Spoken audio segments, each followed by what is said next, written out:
Imagine this. You are 11 years old. Okay. The year is 1985, and you are living in Echo Park, Los Angeles. Yeah. And I want you to, completely erase the cinematic, romanticized version of LA from your mind. Right, so forget the palm trees and the sunshine. Exactly. Forget the pristine beaches, the manicured lawns of Beverly Hills, all of it.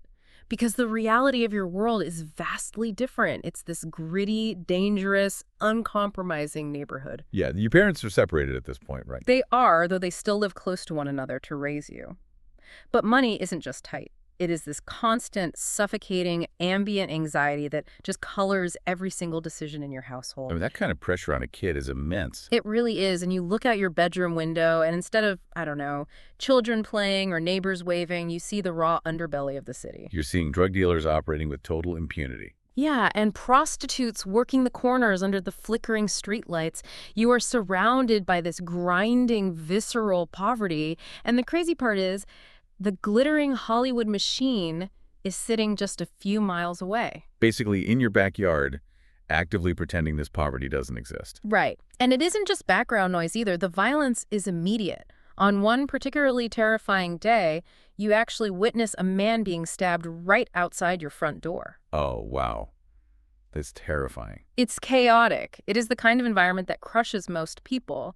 And yet, amidst all of this darkness, you sit on your worn-out couch, you stare at the flickering television screen in your small living room, and a thought crystallizes in your mind. Like with absolute certainty. Yes, piercing certainty. You look at the actors on that screen and you think to yourself, that's where I'm going. That is such a powerful image. It is. Now, hold that vivid image of the kid in the rough neighborhood, and I want you to flash forward 40 years. Okay, jumping to the Dolby Theater. Exactly. You are standing on the stage of the Dolby Theater. The entire world, millions upon millions of people across the globe, is watching you. Flash bulbs just exploding like supernovas everywhere. Yeah, the air is thick with anticipation and industry royalty, and you are gripping a golden Oscar. The one trophy that has haunted your entire career. The very one. It's eluded you for over 2 decades, turning you into this internet meme, a punchline, and a subject of global fascination. But beneath the bespoke tuxedo and beneath that incredibly guarded exterior of a global cinematic icon, that 11-year-old kid from Echo Park is still right there. He is screaming at the top of his lungs in pure disbelieving triumph. because that kid was Leonardo DiCaprio. Exactly. That kid was Leonardo DiCaprio. And today, we aren't here to talk about the yachts. No, we're skipping the supermodels and the endless internet memes and the paparazzi flashbulbs today. Right. We are tearing down the tabloid caricature to figure out how an outcast from a gritty neighborhood hijacked Hollywood by absolutely refusing to be anyone but himself. I love that. Welcome to this deep dive, everyone. Yes, welcome. Today we are immersing ourselves in the comprehensive documentary script, Leonardo DiCaprio, The Boy Who Refused to Sink. And our mission here is really to explore the central tension of a life defined by stubbornness, right? Totally. Okay, let's unpack this. We're looking at a boy who was constantly told he was too much, too intense, and too weird. Who ultimately became a generational talent by absolutely refusing to compromise his identity. Right. So to truly understand the global icon, we have to start with the deeply unconventional environment that forged him. We have to go back to November 11th, 1974. Yeah, Leonardo is born to an incredibly mismatched but intensely artistic couple. Because, to understand Leo, you really have to understand George and Ermelyn. You do. His father, George DiCaprio, is not your typical mid-century dad by any stretch. No, he's an underground comic artist and distributor. He is a man deeply, intricately embedded in the fringe counterculture of Los Angeles. Right. George is the kind of guy who spends his weekends at avant-garde poetry slams and underground art shows. Navigating the weird, wild fringes of the 1970s art scene. Exactly. And his mother, Ermelyn Indenbergen, provides this striking contrast. She's a soft-spoken but fiercely protective German immigrant who arrived in the U.S. as a young girl. Yeah, so they are two very different people who divorce when Leonardo is just a year old. But crucially, they both remain profound, active, and united forces in his life. They really do. And the origin of his name, it's almost too perfectly constructed. It feels like something out of a self-mythologizing screenplay, right? Totally. But the source material confirms it as fact. Ermelyn was pregnant, wandering through the Uffizi Gallery in Florence, Italy. And she's standing quietly in front of a painting by the legendary Leonardo da Vinci. Right, and she felt the baby kick for the very first time. Wow. I mean, for a fiercely protective mother with an appreciation for art, she obviously took it as a cosmic sign. She did. He would be Leonardo. The universe, it seems, was setting the stage for an artist from day one. But the reality of his childhood in Echo Park was anything but a serene Renaissance painting. No, not at all.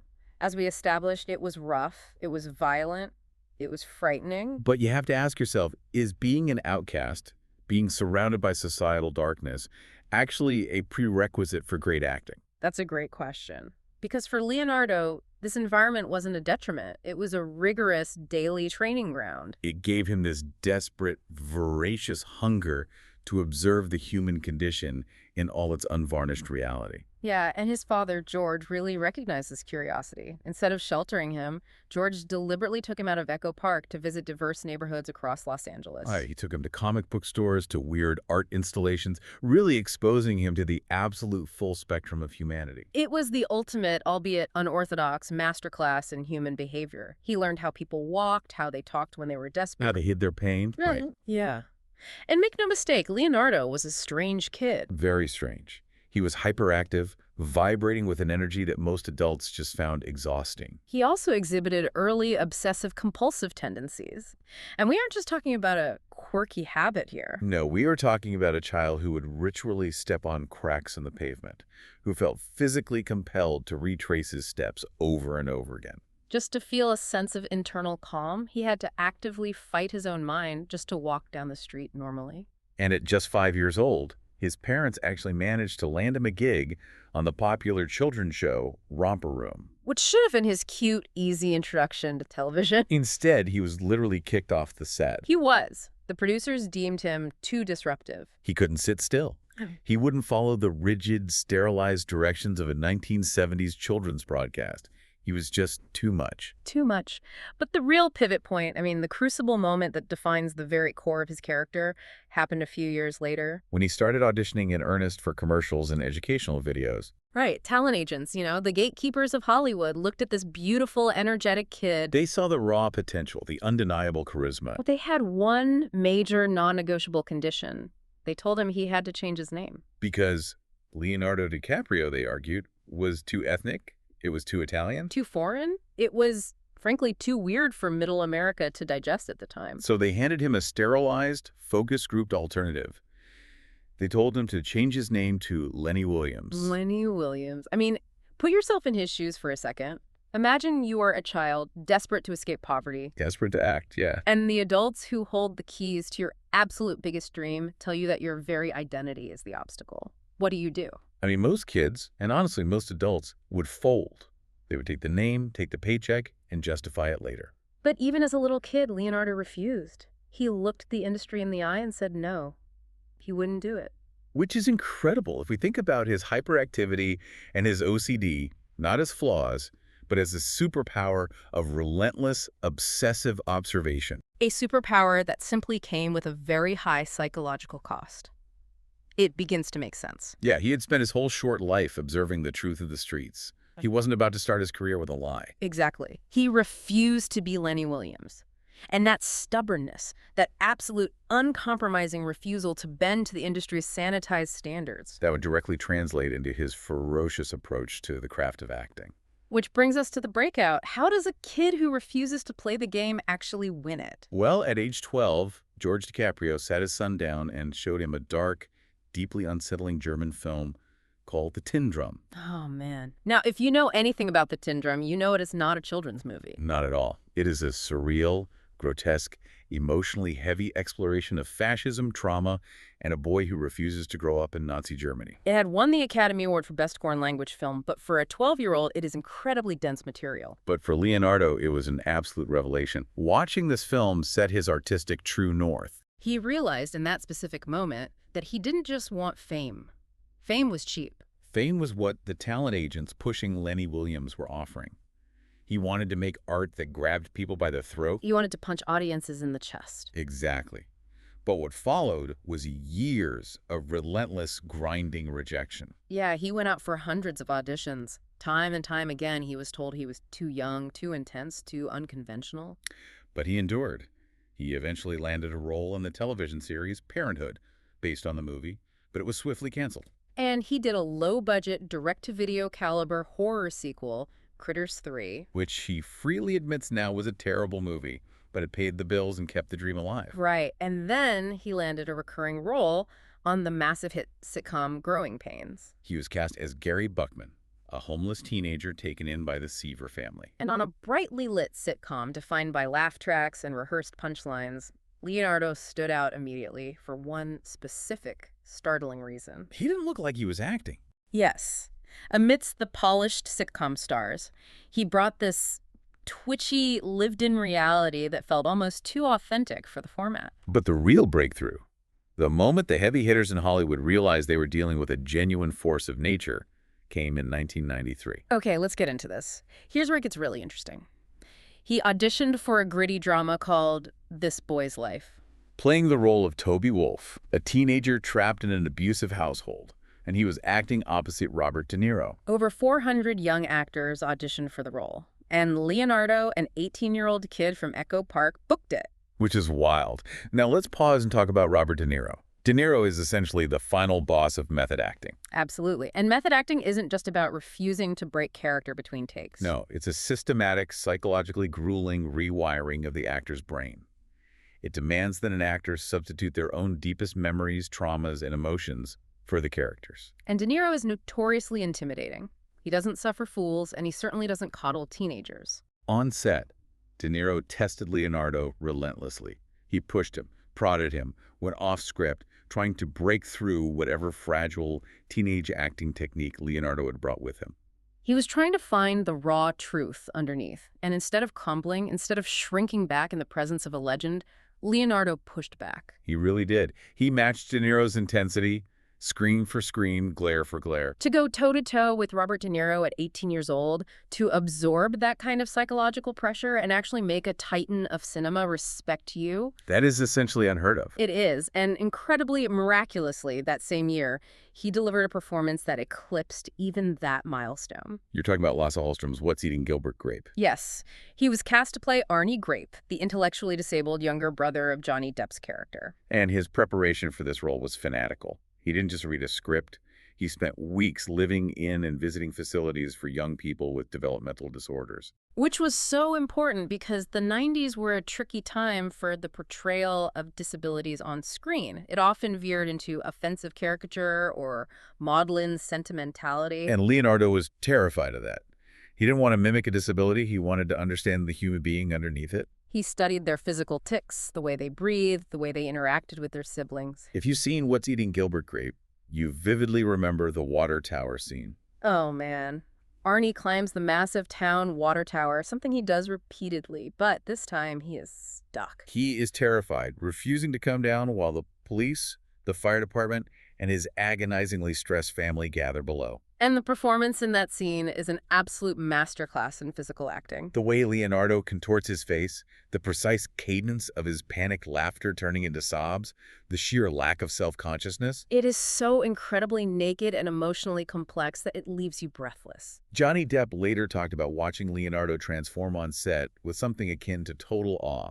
Depp, who was a massive star at the time, admitted that the teenager was acting him under the table. And at 19 years old, this performance earned Leonardo his first Academy Award nomination for Best Supporting Actor. He didn't win, obviously, losing to Tommy Lee Jones for The Fugitive, but the message to the industry was irrevocably sent. Right. This kid wasn't just a heartthrob. He was a generational talent. But here's the grand, tragic irony of his life. By completely obsessively devoting himself to the craft, by throwing his entire psychological weight into these emotionally taxing, deeply serious roles, he accidentally attracted the exact type of pop star fame that he absolutely despised. He built a trap out of his own talent. He really did. In 1996, he starred in Baz Luhrmann's vibrant, chaotic, hyperkinetic adaptation of Romeo plus Juliet. And it was a global smash.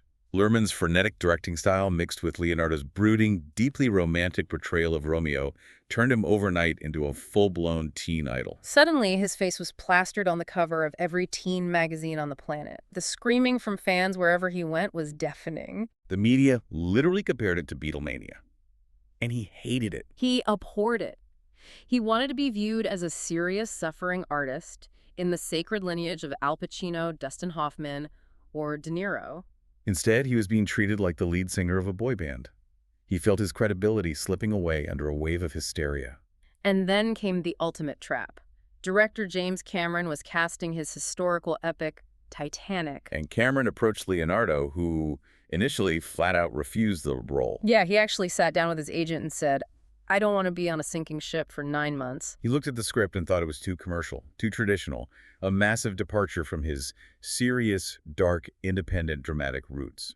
But James Cameron is a notoriously relentless force of nature, and he essentially bullied, charmed, and persuaded Leonardo into taking the role of Jack Dawson. Arguing that playing a straightforward, unanguished romantic lead was actually the hardest acting challenge of his career. And the shoot was legendary for its staggering brutality. They were filming primarily in a massive, custom-built tank of freezing water in Rosarito, Mexico. The production was massively over budget, months behind schedule, and the studio executives were panicking, convinced the film would be the biggest flop in cinematic history. The physical toll on the actors was immense.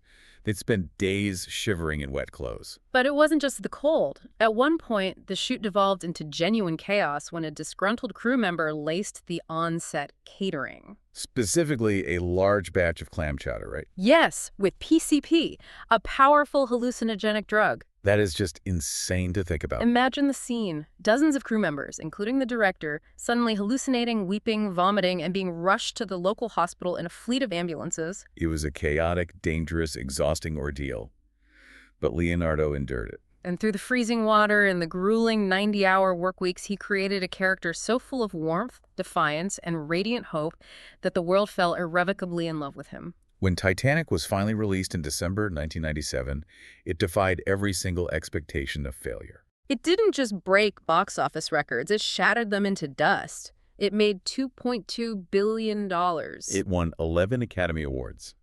It triggered an unprecedented global phenomenon. Yeah. This wasn't just a movie, it was a cultural monolith. Fans were literally fainting in his presence. The media coverage became so suffocating, so intensely invasive, that his mother, Ermeline, the woman who had protected him from the streets of Echo Park, wept in absolute terror at the sheer size and frenzy of the crowds surrounding her son. He couldn't walk down a street anywhere in the world. He had to retreat to a heavily guarded private compound just to survive the spotlight. Think about the sheer crushing weight of that kind of fame. It was the best thing that could ever happen to his bank account. And arguably the worst thing that could ever happen to his artistic soul. It's like an obscure, brooding indie rock musician accidentally writing the biggest, most inescapable pop anthem of the decade. Suddenly you have 100 million fans, but they are fans of a version of you that you don't even respect. How do you survive the ensuing hysteria without losing your artistic identity? So what does he do? You're probably thinking if you're in his shoes, you cash in. Yeah, you make 5 more romantic blockbusters, you take $20 million a picture, and you coast. But remember, this is the kid who refused to be Lenny Williams. Exactly. Instead of cashing in, he deliberately, violently pivots. He metaphorically makes an abrasive noise rock album to alienate the wrong kind of fans. After the tidal wave of Titanic, he vanished into morally ambiguous, deeply challenging roles. He took a supporting role in Woody Allen's cynical Celebrity. He played a dual role in The Man in the Iron Mask. And most tellingly, he traveled to Thailand to shoot The Beach, playing an unlikable, unhinged, morally compromised American tourist who descends into madness in a remote island commune. He consciously, methodically set out to destroy the pristine, romantic Jack Dawson image. He wanted to wash the blockbuster sheen off his skin. But to permanently kill the teen idol perception, he knew he couldn't just do indie films. He needed an undeniable artistic anchor. Right. He needed a mentor who commanded absolute respect in the industry. So he aligned himself with cinema's greatest living master to explore deeply flawed, broken, violent men. Welcome to the Scorsese era. The partnership between Leonardo DiCaprio and director Martin Scorsese belongs in the exact same breath as De Niro and Scorsese, or Pacino and Coppola. It is one of the most fruitful collaborations in modern cinema. It began in 2002 with the historical epic Gangs of New York. Scorsese cast Leonardo as Amsterdam Vallon, an Irish immigrant seeking revenge. But the real challenge of that film wasn't the accent or the sets. No, it was surviving the volcanic, all-consuming screen presence of Daniel Day-Lewis, who played the villain, Bill the Butcher. And Day-Lewis is legendary for his terrifying method acting. He stayed in character as a violent 19th century gang leader for months. For Leonardo, it was a trial by fire. He had to stand in front of a completely unhinged Day-Lewis and hold his ground, just as he had done with De Niro a decade earlier. And he did. He proved he belonged in the heavyweight division. Then came The Aviator in 2004. This was a passion project for Leonardo. He played the billionaire industrialist and filmmaker Howard Hughes. This role required massive, exhausting preparation spanning decades of Hughes' life. Hughes was famously brilliant, but suffered from crippling, severe obsessive-compulsive disorder. Given Leonardo's own childhood struggles with OCD tendencies, the need to step on cracks, the ritualistic behavior he fought in Echo Park, you have to wonder about the profound psychological toll of diving that deeply into Hughes' severe, paralyzing germophobia and compulsions. He wasn't just acting out a mental illness, he was pulling on the threads of his own psychological wiring. The performance is a towering achievement. He shows Hughes unraveling, repeating the phrase "the way of the future" dozens of times in a manic loop. He won a Golden Globe for the performance. The industry was certain this was his moment, but on Oscar night, he lost the Academy Award to Jamie Foxx for Ray. But this defeat only fueled him. The 2000s became a relentless, punishing run of cinematic masterpieces. He was flexing a psychological muscle he couldn't use in his 20s. He was finding his adult voice. In 2006, he did The Departed, a masterclass in tension where he played an undercover cop suffering from severe panic attacks. That same year, he did Blood Diamond, where he played a cynical Rhodesian smuggler. And he didn't just learn a notoriously difficult Zimbabwean accent. He embedded himself with ex-mercenaries, trained with weapons in combat zones, and absorbed the brutal reality of the conflict mineral trade. He did Ridley Scott's espionage thriller Body of Lies. He reunited with his closest confidant, Kate Winslet, for Revolutionary Road, a devastating claustrophobic portrait of 1950s suburban despair. It was effectively the anti-Titanic. Instead of finding eternal love on a sinking ship, they played a married couple sinking into a sea of resentment and broken dreams. He then descended into absolute psychological terror in Scorsese's Shutter Island, playing a U.S. Marshal losing his grip on reality in a psychiatric hospital. And then in 2010, he collaborated with Christopher Nolan for Inception. This was a massive turning point. He proved, once and for all, that he could merge highly intellectual, complex, original art with massive commercial blockbuster success. The film pulled in over $800 million. He played Cobb, a thief who steals corporate secrets through dream-sharing technology, anchoring a high-concept sci-fi film with deep, agonizing emotional grief. If you pause and break down the physical and mental toll of this era, it is staggering. He was working at a completely impossible pace. He was deliberately subjecting himself to characters steeped in trauma, violence, and despair. He was cementing his legacy as the defining, most reliable actor of his generation. And yet, despite the box office, despite the critical acclaim, the Academy of Motion Picture Arts and Sciences kept rejecting him, time after time after time. But there's a psychological toll to surviving Hollywood purely on defiance and workaholism. While he was exploring all this darkness on screen, building an unassailable resume, he was running parallel to a highly chaotic, excessive lifestyle off-screen. Yeah, we have to enter what we might call the Dark Valley. Throughout the late 90s and well into the 2000s, the tabloids absolutely feasted on him. He ran with a close-knit group of young actors, famously, and somewhat infamously, dubbed the Pussy Posse by the New York media. A crew that included his childhood best friend Tobey Maguire, illusionist David Blaine, actor Lucas Haas, and others. It was an era defined by midnight to dawn clubbing in New York City, massive luxury yacht trips in the Mediterranean, and taking over entire VIP casino floors in Las Vegas. They were young, incredibly wealthy, and largely unaccountable. In 1999, the cracks in the Golden Boy image became briefly visible when he faced a civil lawsuit over an altercation at a party. The lawsuit was eventually settled, and the claims denied, but it painted a picture of a life lived dangerously close to the edge. Professionally, he also earned a reputation for being exhaustingly demanding on movie sets. He was driven by a ruthless perfectionism. Directors like Scorsese loved his dedication, but junior crew members often found his intensity and demands terrifying. This parallel life of immense wealth, partying, and excess reached its thematic, spectacular climax in 2013 with the film The Wolf of Wall Street.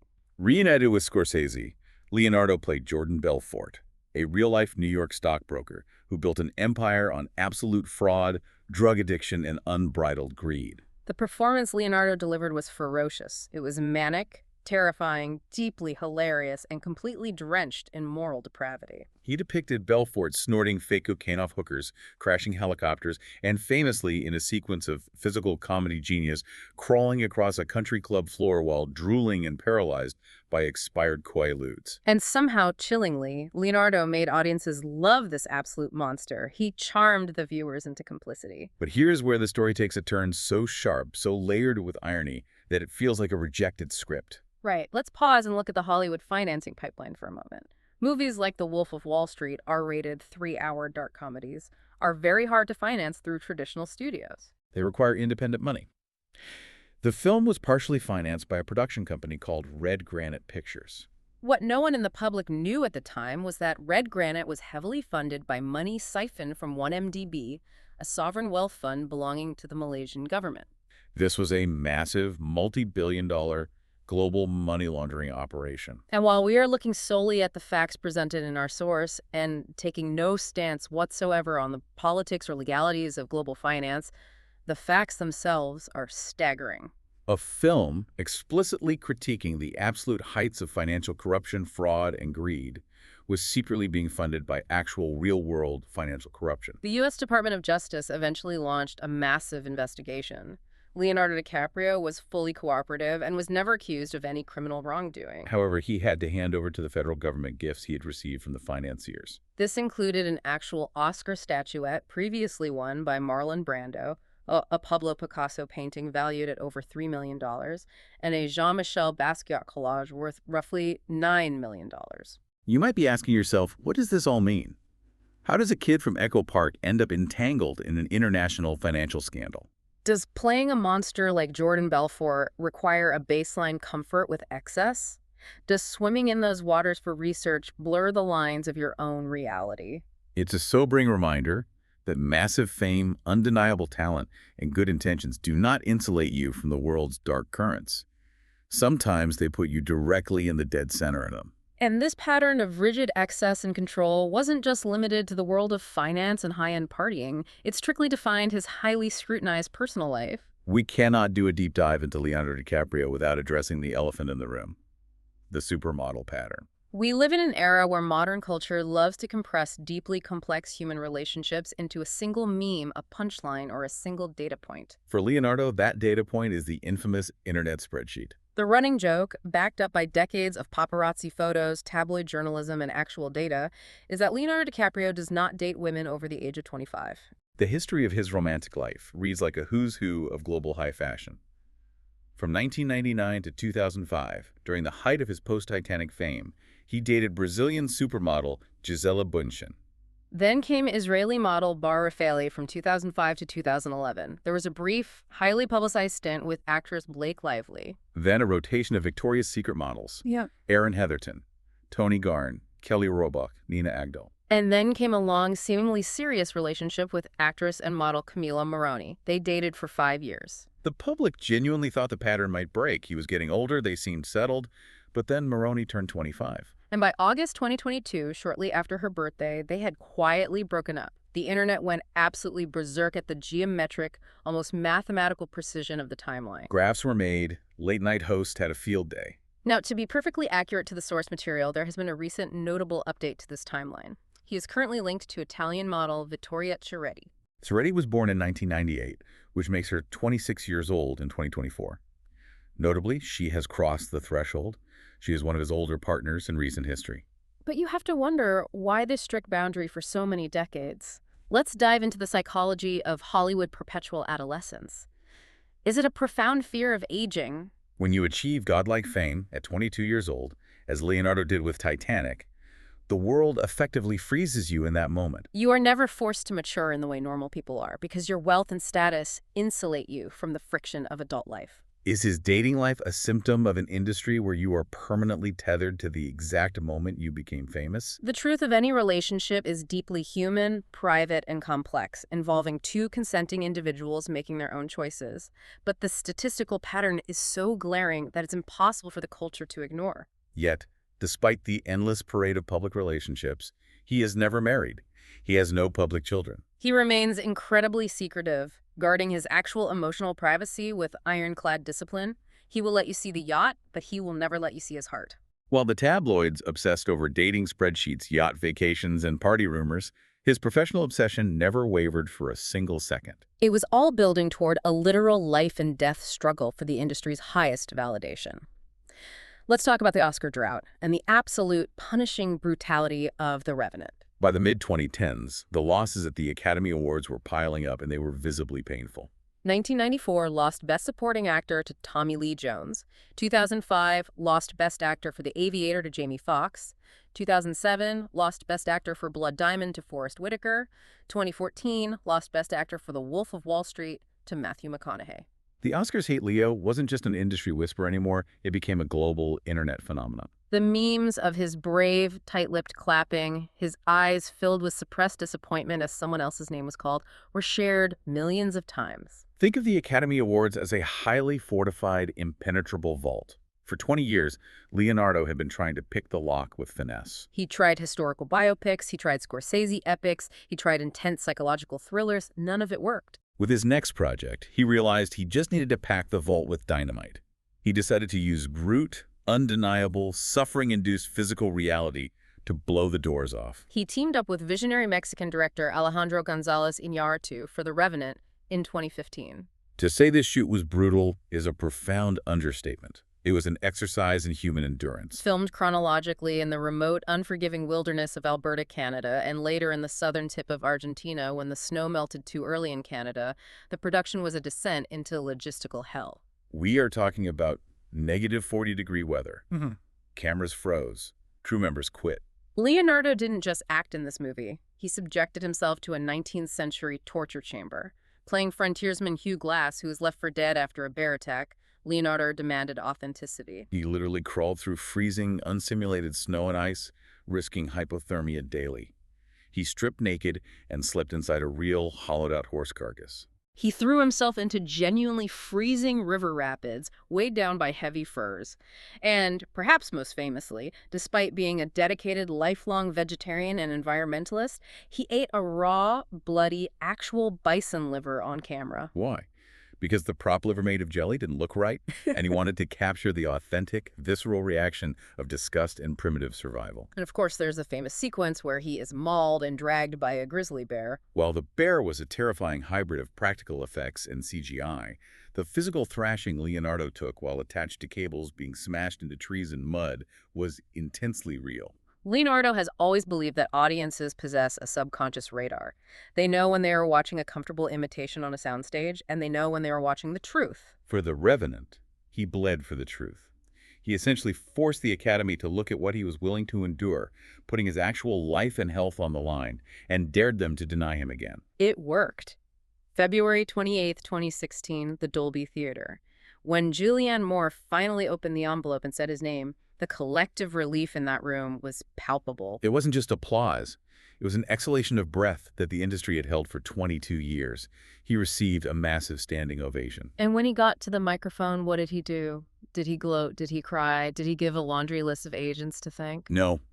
He used the most anticipated, highly watched speech in Oscar history to passionately, urgently pivot the world's attention to global climate change. He didn't make it about himself. He made it about the planet.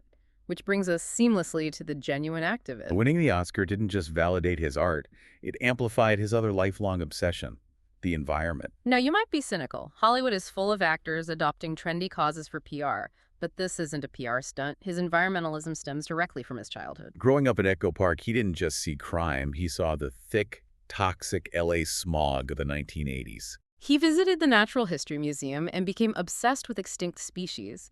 He saw how the local ecosystem struggled under the weight of urban sprawl.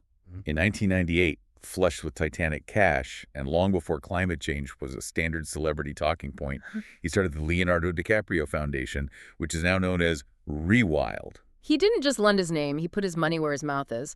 Over the decades, he has donated over $100 million to environmental causes. But how does that money actually work? What is the mechanism of his philanthropy?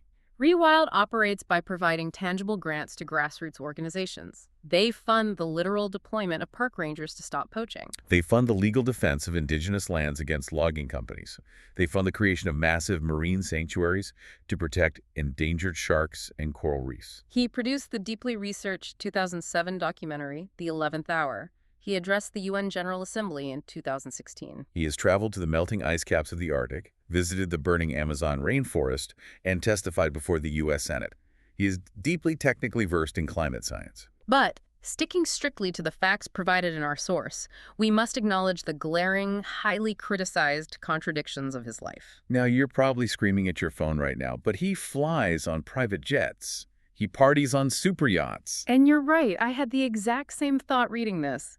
Can you be a legitimate, outspoken climate champion while relying on private jets that burn thousands of gallons of jet fuel? While vacationing on massive diesel-guzzling super yachts and owning multiple massive energy-intensive properties around the globe? It is the ultimate modern contradiction. His critics routinely point to the massive carbon footprint of his luxury lifestyle, accusing him of staggering hypocrisy. And to his credit, he hasn't hidden from it. He has acknowledged this hypocrisy, claiming to purchase carbon offsets for his travel. But let's pause and actually look at the math. Let's debate this neutrally. In the grim, high-stakes calculus of climate history, does his personal carbon footprint negate the $100 million in tangible grants? If a man flies on a private jet, but uses that jet to fly to a meeting where he successfully lobbies to protect 3 million acres of pristine rainforest, is the world better or worse off? The contradictions of his lifestyle are undeniably real, and they invite valid criticism. But the tangible preservation of global ecosystems, the actual trees saved, the actual species protected, is also very, very real. Balancing this intense global activism, his status as a heavily scrutinized living meme, and his towering cinematic legacy requires us to look past the screens and the headlines. Who is the actual human being underneath it all? Who is the private man? First, we have to recognize his intelligence and obsessive preparation. Leonardo doesn't just read a script. He devours the entire world the script lives in. He is meticulously prepared. For The Aviator, he didn't just learn his lines. He studied aeronautical engineering to understand exactly what Howard Hughes was building. For Blood Diamond, he studied the complex economics of conflict minerals. For the satirical comedy Don't Look Up, he didn't just lean on his comedic timing. He spent months meeting with actual astrophysicists. He needed to understand the orbital mathematics of a planet-killing comet, so that his panic on screen was rooted in actual scientific dread. Second, consider his humor. Behind the intense, brooding scowl we often see in paparazzi photos is a genuinely funny, dry, self-deprecating guy. He knows about the memes. He is fully aware of the Leo pointing at the TV meme from Once Upon a Time in Hollywood, or the Leo holding a glass of wine meme from Django Unchained. And he actually enjoys them. It takes a certain level of deep internal security to laugh at your own caricature, to let the internet have its fun while you quietly go about your work. Third, his loyalty. Hollywood is an industry built on transactional, fleeting relationships. People use each other to climb a ladder and discard each other when they fall. Leonardo keeps a notoriously tight, impenetrable inner circle. Tobey Maguire hasn't just been a co-star. He has been his best friend since they were child actors hustling for commercials in the 80s. Kate Winslet remains one of his closest confidants decades after they shared that freezing tank in Mexico. And his mother, Ermeline, is still his constant rock, often accompanying him to premieres and award shows. But finally, we have to talk about the darkness and the fear, because this is the true engine of his greatness. He fights his OCD daily. He has to actively manage the compulsions that have haunted him since he was a kid stepping on cracks in Echo Park. He has openly discussed experiencing deep bouts of depression, crushed by the psychological weight of inhabiting the twisted, broken minds of characters like Jordan Belfort, Howard Hughes, or Hugh Glass. Most profoundly, despite all the evidence to the contrary, he is genuinely terrified of failure. You would think a man with an Oscar, hundreds of millions of dollars in global adoration would relax. But he carries classic, severe imposter syndrome. He harbors a deep-seated fear that one day everyone is going to wake up, point at him, and realize he is just a kid from Echo Park who got incredibly lucky. That fear is his fuel. It's why he never ever phones in a performance.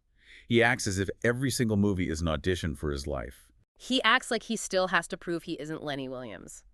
And that fear didn't magically vanish after he won the Oscar for The Revenant. Instead of relaxing into safe, comfortable elder statesman roles, it pushed him into the most nuanced, emotionally complex, and risky roles of his 50s. In 2019, he starred in Quentin Tarantino's love letter to 1960s cinema, Once Upon a Time in Hollywood. He played Rick Dalton, a fading, deeply insecure television actor who is terrified that his best days are behind him and that the industry is leaving him in the dust. There is a brilliant, agonizing scene in the middle of the film. Rick Dalton is sitting alone in his trailer after repeatedly forgetting his lines on set. He absolutely descends into a spiral of violent, pathetic self-loathing. He screams at himself in the mirror. He throws things. He threatens to kill himself if he forgets his lines again. If you watch that scene closely, it is a staggering meta-reflection of Leonardo's own deepest fears of inadequacy. It is one of the greatest actors in the world, playing an actor who is terrified he can't act anymore. He taps into the very insecurity that drives his own career. It is breathtaking, vulnerable work. Then came Don't Look Up in 2021. It was a massive Netflix hit that served as a loud, chaotic, deeply cynical allegory for the world's paralyzed response to climate change. He played Dr. Randall Mindy, an anxious, media-trained scientist screaming into the void. It proved that he still possessed incredible comedic timing while allowing him to merge his acting career directly with his climate activism. And then, in 2023, he returned to Martin Scorsese for their 7th feature film together, the sprawling, devastating historical epic Killers of the Flower Moon. He played Ernest Burkhart, a weak, easily manipulated, deeply compromised man complicit in the systematic murder of his wife's Osage family for their oil wealth. It is an uncompromising 3.5-hour masterpiece of American moral failure. Leonardo didn't try to make Ernest likable. He didn't try to find a redeeming core. He played him exactly as he was, a hollow vessel of greed, stupidity, and misplaced loyalty. He contorted his mouth into a perpetual dim-witted frown. He allowed himself to look pathetic. He received his 6th Academy Award nomination for acting. And this time, when he lost the award to Cillian Murphy for Oppenheimer, there were no pained memes. He smiled warmly. He seemed entirely, genuinely at peace with it. He didn't need the validation anymore. The work spoke for itself. Today, having recently turned 50 years old, his life is noticeably quieter.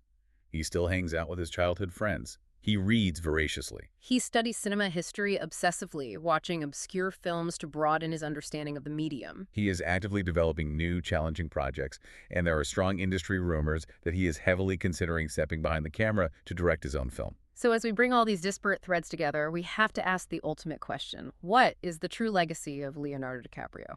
When you weigh the agonizing, brilliant art, the millions poured into climate activism, the bizarre entanglement with the 1MDB scandal, the decades of supermodel spreadsheets, and his status as a living meme, what actually remains? What will history remember?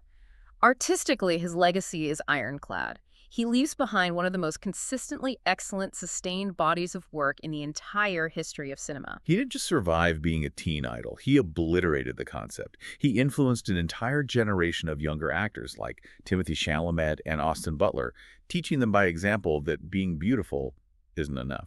He taught them that to be great, you have to be willing to be ugly. You have to be willing to descend into the darkness. You have to be willing to eat the raw bison liver, metaphorically and literally. Environmentally, his legacy is the real, tangible preservation of ecosystems. Long after the tabloids have rotted away, the acres of rainforest he helped protect through Rewild will still be standing. The endangered species he helped fund will still be breathing. And culturally, he transcends celebrity entirely. He has become a profound, complex symbol of the American experience. The poor boy from the rough side of the tracks, plagued by anxieties and surrounded by vice, who absolutely refused to accept the limits placed upon him by society, by agents, and by his own mind. We consume him through memes today because our culture has a 10-second attention span. Memes are how we process fame. They are a reductive form of cultural love. But the source material notes something crucial, and it's absolutely true. When you actually sit down in a dark room, turn off your phone, and watch his films, the meme evaporates. The joke dies immediately, and the art takes over. The visceral, heart-pounding experience of watching Arnie Grape panic on that water tower, or watching Jack Dawson slip quietly into the freezing Atlantic, or watching Rick Dalton cry in his trailer, that is what actually shifts the viewer. That is the alchemy of cinema. To wrap this all up, I want you to go all the way back to the beginning. Go back to that 5-year-old kid in Echo Park. Picture the boy who sat in the sterile Hollywood casting office and was told by the adults in charge that he had to change his name to Lenny Williams if he wanted to make it. He refused. That little boy became the man who refused to compromise his art, regardless of whether the studio wanted a compliant teen idol, an obedient blockbuster star, or a safe, sanitized celebrity. I'll leave you with this final provocative thought to mull over. In our heavily documented, hyper-scrutinized, meme-obsessed modern culture, where every celebrity is a brand manager terrified of offending their audience, is Leonardo DiCaprio the last true movie star whose actual, bleeding, suffering work manages to outlive his own celebrity caricature? What does it actually say about us as a society that we spend hours obsessing over his dating spreadsheets and his private jets, yet he continues to subject himself to profound psychological and physical extremes just to make us feel something real in the dark of a theater? Thank you for joining us on this deep dive into the boy from Echo Park. Keep questioning the surface, keep looking for the truth underneath the tabloids, and we'll catch you next time.